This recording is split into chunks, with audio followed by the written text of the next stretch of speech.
Okay, aloha mai kākou, and welcome to the Office of Hawaiian Affairs Board of Trustees meeting of the Board of Trustees. Today is Thursday, August 28th, 2025, and the time now is 10:11 a.m. Board Secretary, please take a roll call. Trustee Ahuna. Eo. Trustee Akaka. Eo. Trustee Akina is excused. Trustee Alapa is on her way. Trustee Galutaria. Eo. Trustee Lindsay. Trustee Souza. Trustee Waihe'e. Present. Chair Kahele. Present. You have 7 present. You have quorum. Okay, this meeting can be viewed via live stream on OHA's website at www.oha.org/livestream. For those joining us on Zoom to testify or listen, please note that we're using the webinar platform rather than the standard Zoom meeting format. As an attendee, you will be able to watch and listen to the proceedings, and if you wish to testify on a specific agenda item, please follow these steps. Please raise your hand to indicate that you'd like to speak. We will change your status from attendee to panelist when it is your turn. This may take a few seconds, so we appreciate your patience.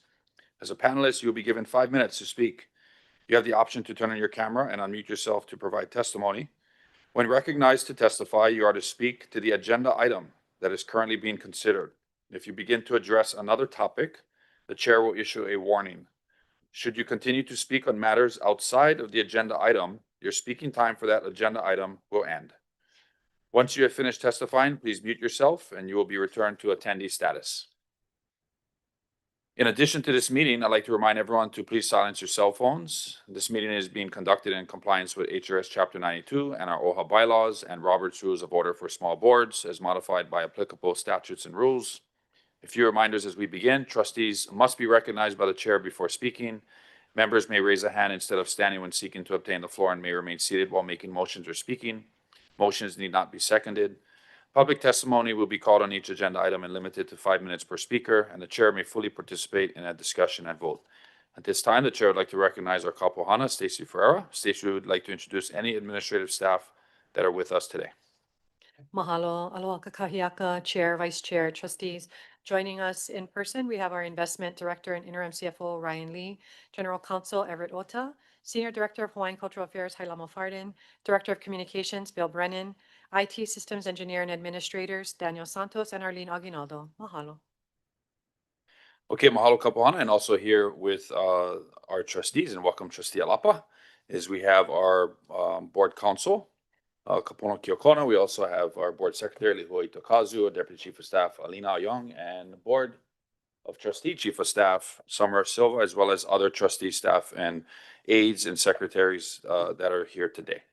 Trustees, today we have 2 items of unfinished business on the agenda. And first and foremost, the chair would like to thank all of our trustees for coming in today, especially since this was a unplanned meeting of the Board of Trustees. And so I do appreciate everyone's participation. Our first item is Board of Trustee Action Item number 2510, which are revisions to the Office of Hawaiian Affairs Board of Trustee Executive Policy Manual. Current version is updated as of May 31st, 2025. This is relating to trustee duties, responsibilities, and conduct, including the delegation of authority, signatory, operational, and disbursements, and trustee administration interaction policy, administrative processes, including work plans, planning, programming, and budgeting system, biennium budget realignments and adjustments, executive session briefings on internal investigations, and other miscellaneous revisions to ensure consistency and clarity. This will be the first reading of this agenda item. Trustees, as you remember, this is a continuation of last week's meeting. This is the unfinished business. We taking feedback from the trustees and from the administration on the executive policy manual. There are further revisions to that proposed EPM. They are the red line version. It's provided in your board packet and were edited to reflect all the recommendations shared at the 8/21 board meeting. So Lehua, do we have anyone signed up from the general public to speak on this item?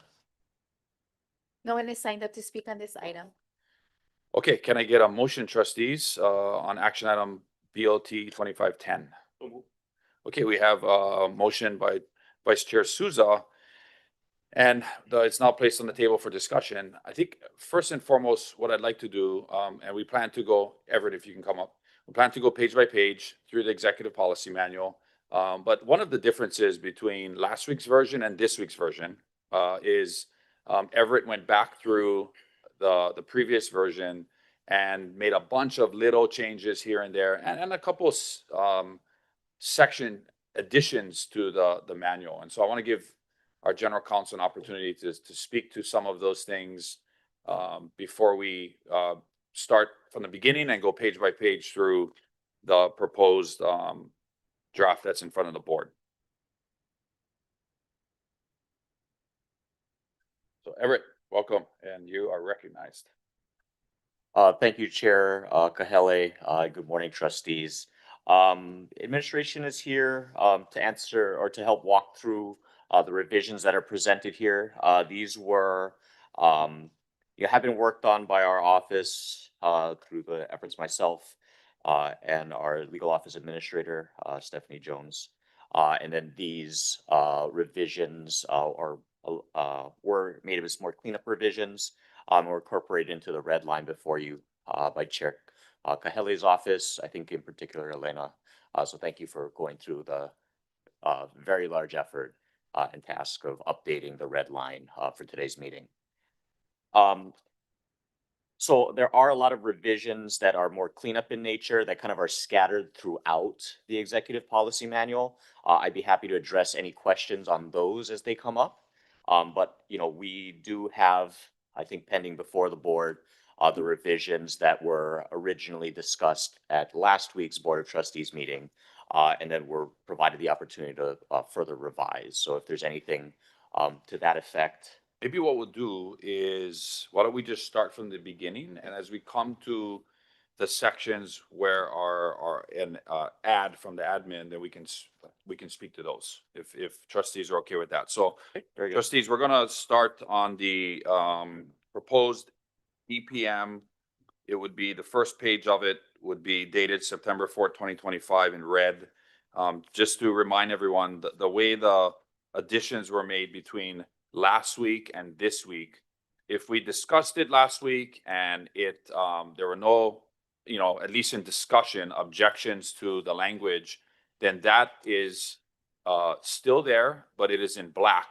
However, it is still underlined.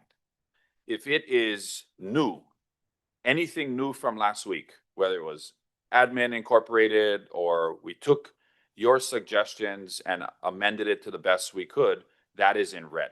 So today we're going to focus on the red, unless there's something that jumps out at you. So we're going to start on page 1. Page 1 is the introduction page.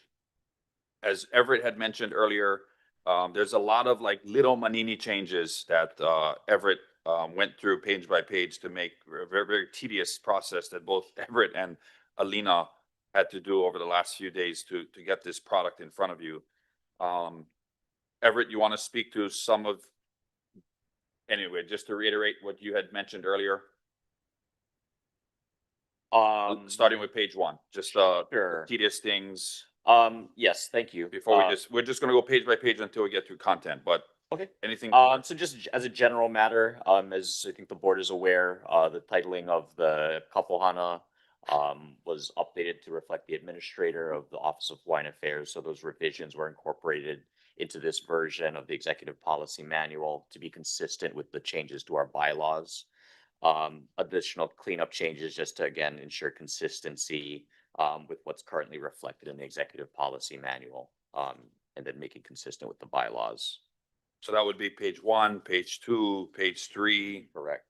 Page 4. We're just going to flip through until we get to something of substance. Page 5 is also that as well. Yep. Stop, trustees, stop or interject at any point. Yep. Maybe just other notes through, progressing through the pages of the red line. Lines of business were just a prior way of referencing the divisions. Which page? Within OHA, page 5 of the red line. Page 5. So you'll see the updates to divisions and programs rather than lines of business as they were previously under organizational structure of OHA. So page 8, page 9, page 10, consistent with the administrator and the titles. Okay, page 11 was a highlight from Well, going back to page 10, so this was obviously in last week, a change to the delegation of signatory authority. There's some of the red changes that Everett did, more just titles in nature. The black is the new language that we discussed and moved past last week. If we move to page 11, this is where the vice chair had highlighted that the resource management committee was still being referenced, changed to the investment and land management committee. Good with that.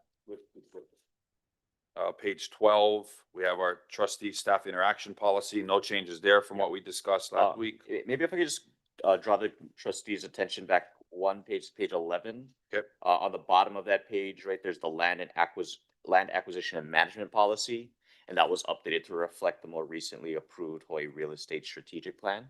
Yep. Again, things that were superseded by, the board's approval actions were replaced as appropriate within the executive policy manual. Okay, excellent. We're on page 13.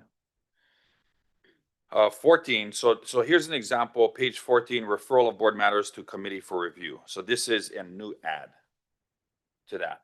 You want to explain the difference between chair referral and referral of board matters to committee for review for the trustees?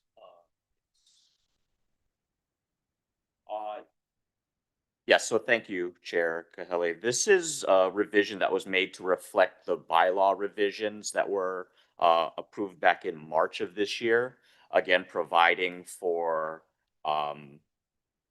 referrals and then skip within a set time, 30 days, referred to a committee.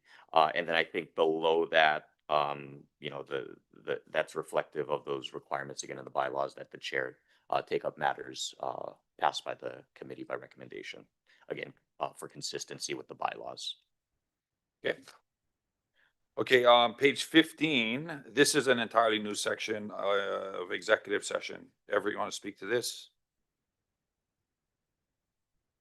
Yes, I think this is again just let me see. I think it's just to update. Oh, excuse me. This is a section that was updated to reflect what had been contained in the operations manual in terms of the procedures for accessing executive session minutes in particular. The majority of this section refers to executive session meetings and how they have to be held under sunshine law, as closed sessions for the public to discuss certain matters as provided for under sunshine law.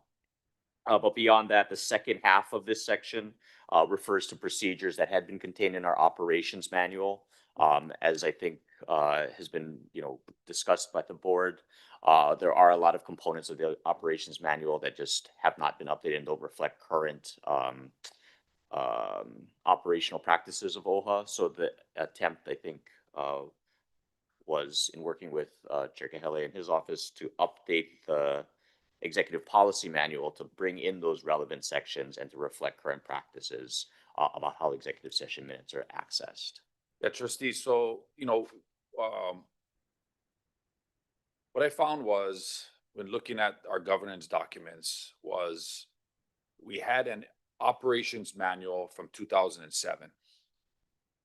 There was no executive policy manual in 2007. There was the OPM. The EPM came later. I don't know when, but it came later. Maybe you have an idea of when the EPM was adopted. The EPM was adopted in other forms. It's just, it didn't contain the detail that was provided in the operations manual. And the operations manual, to your point, had not been updated since 2007. So it's still actually in large parts reflected the old Hale system, which was several, again, iterations of organization structure before. So when I put the OPM and the EPM next to each other, there were significant parts of the OPM that had been taken out and built into the EPM. So in some cases it was duplicative. And today the EPM is really the source governance document outside of the bylaws for how we function as an OHA. However, there is good things in the OPM, and this is one of those. One thing I noticed about the OPM, and a lot of work was put into it during that time, was really good flow charts on how certain things would be executed. And this is a great example. And we looked at both and went back and forth on them. As an example, for the executive minutes, right? When an executive session is completed and the board secretary drafts an executive minutes that comes in front of the board and is adopted by the board. Those minutes then go into an envelope. It is sealed.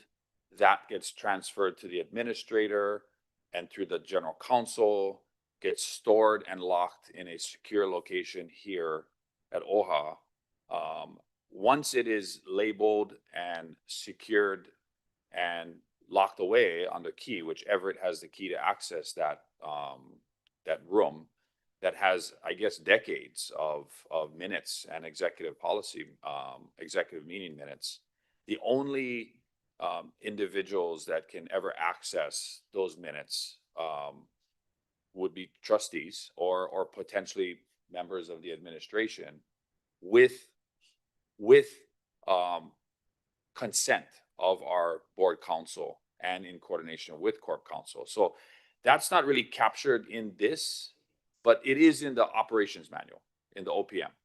So this is the language that is in there now, that now lives in our EPM because it didn't before.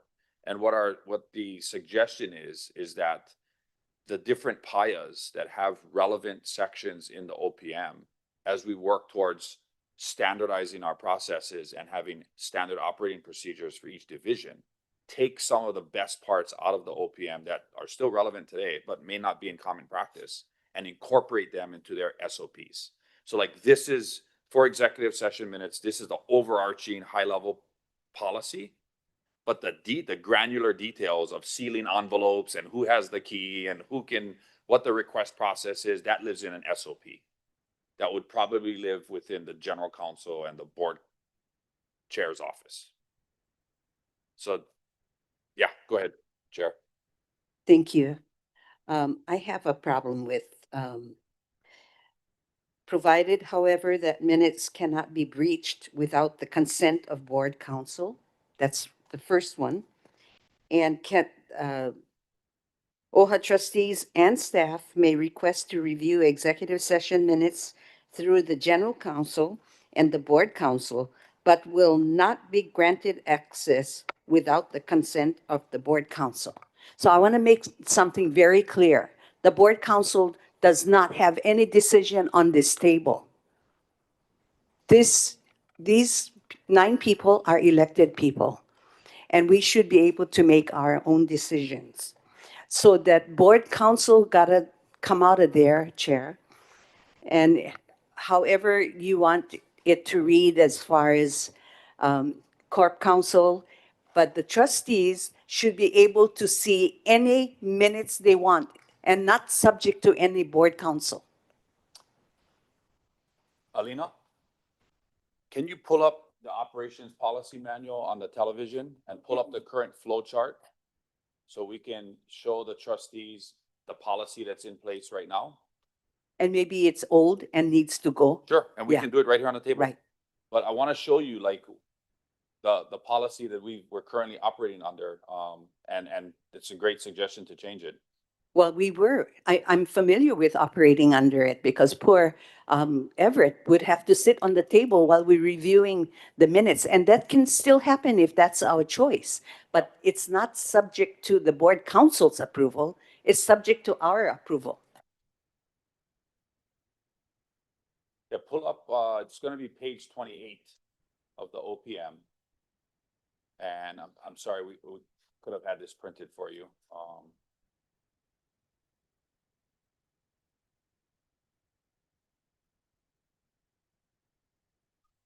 While she's pulling it up, I will read you the current policy. The current policy is all executive session minutes shall be considered confidential until released for public access by the Board of Trustee Council through formal memo to the OHA administrator and the Board of Trustee chairperson. access to files is to be authorized by the OHA administrator.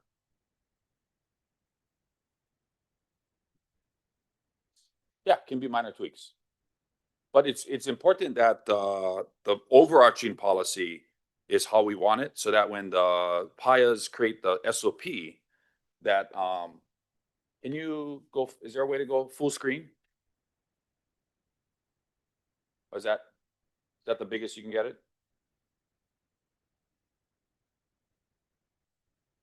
And if that is, that's fine.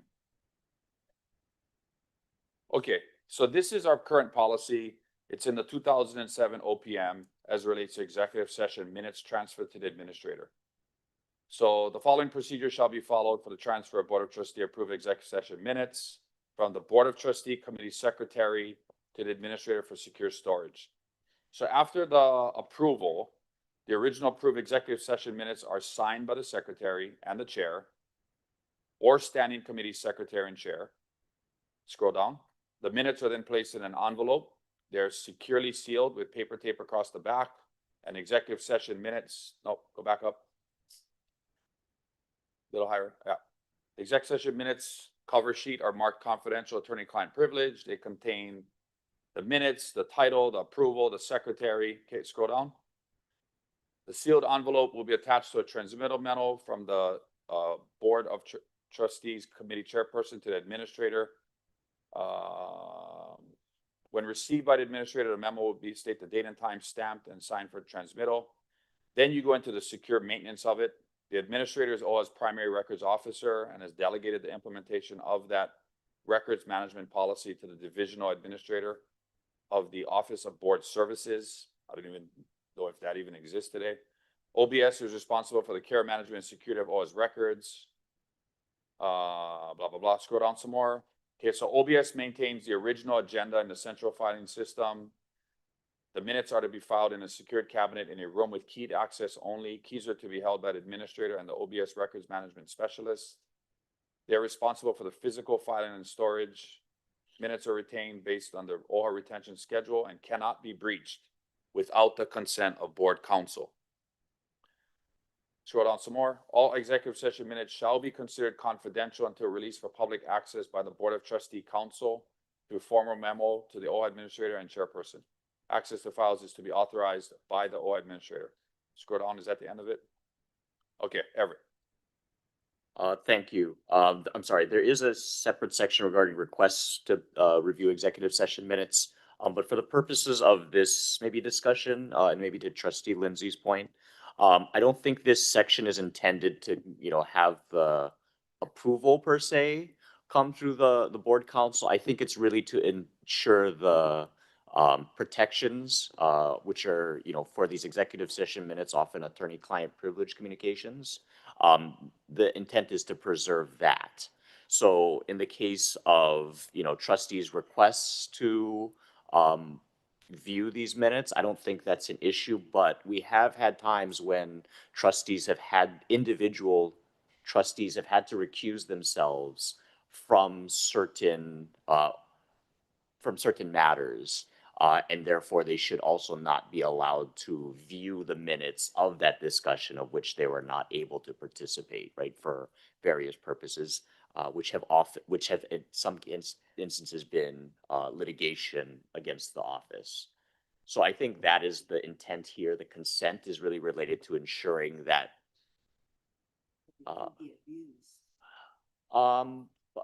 I guess there's also that potential, but I think ultimately it's, there is, I think, a recognized responsibility of this board to be able to view such materials. But I think it also has to be balanced with, again, ensuring that those privileges are protected, and that's ensuring that only the right persons are able to access those minutes, including those that, have occasionally been adversarial to OHA. Can't you build that into the verbiage and not leave the board counsel as the final decision maker?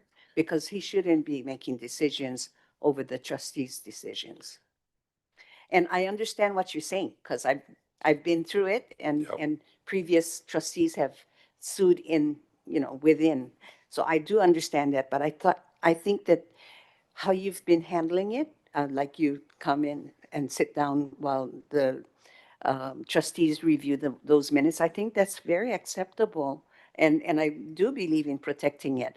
And I do believe that if there's litigation, that those trustees are not privileged to those minutes. So if you can make it clearer, because here it says, board counsel say no, it's no.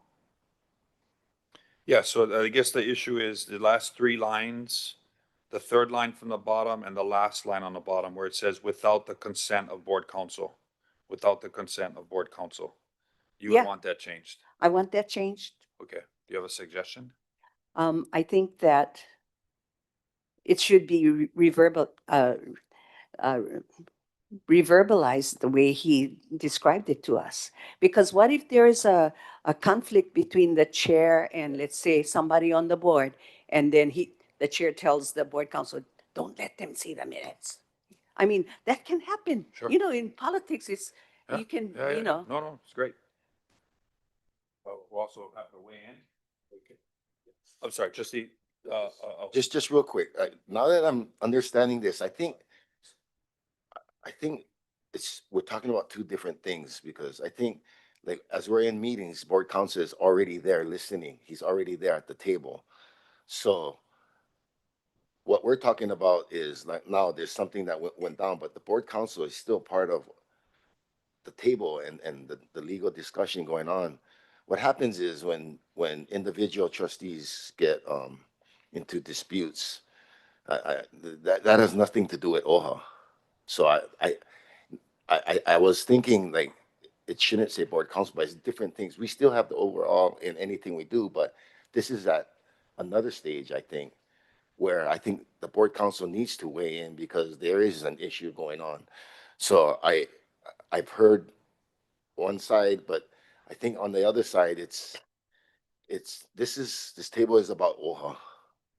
Yeah, and the individual stuff, I mean, we have to protect OHA, you know, in all of this. So as we looking at these sections, I kind of got the understanding that we still have the overall, but what we're talking about is as we're going and making arguments, the board counsel is here for the overall organization.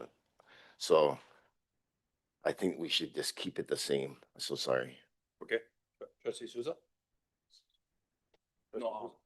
Madam Chair, I actually agree with trustee Ahuna.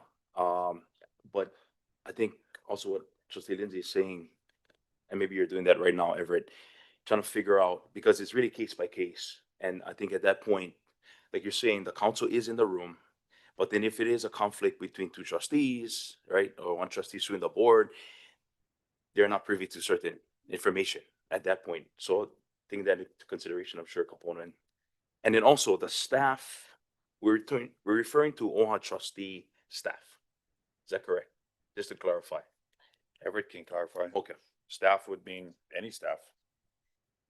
Well, getting that has to be, Sure, yeah. yeah. Yep. Let's find out what his intent Yeah, is. yeah. Everett, trustee Souza had a, So, on the bottom, third line from the bottom, OHA trustees and staff may request to view executive session minutes. When we refer to staff in this context, what does that mean? Is it trustee staff, board staff? It could be administration staff as well. So I think the idea is that sometimes there are, for instance, you know, matters discussed, that, like are your legal discussed. counsel. Yeah, legal counsel. I mean, I'm thinking like a recent example, a relatively recent example was public land trust, you know, litigation or kind of discussions with counsel that has had a long history at OHA, oftentimes, you know, discussed with legal counsel, and we need to ensure continuity, right, in our approach to such things. So we'll often have had to go back into past sessions and look at what was discussed, what was, you know, decided upon, and then ensuring that that's carried forward. So that's an example where, let's say, administration staff, probably from the Corp Counsel office, or maybe advocacy, might request to view executive session minutes, you know, for those purposes. Sorry, then in that case, it's also case by case, right, with the staff. And I do agree that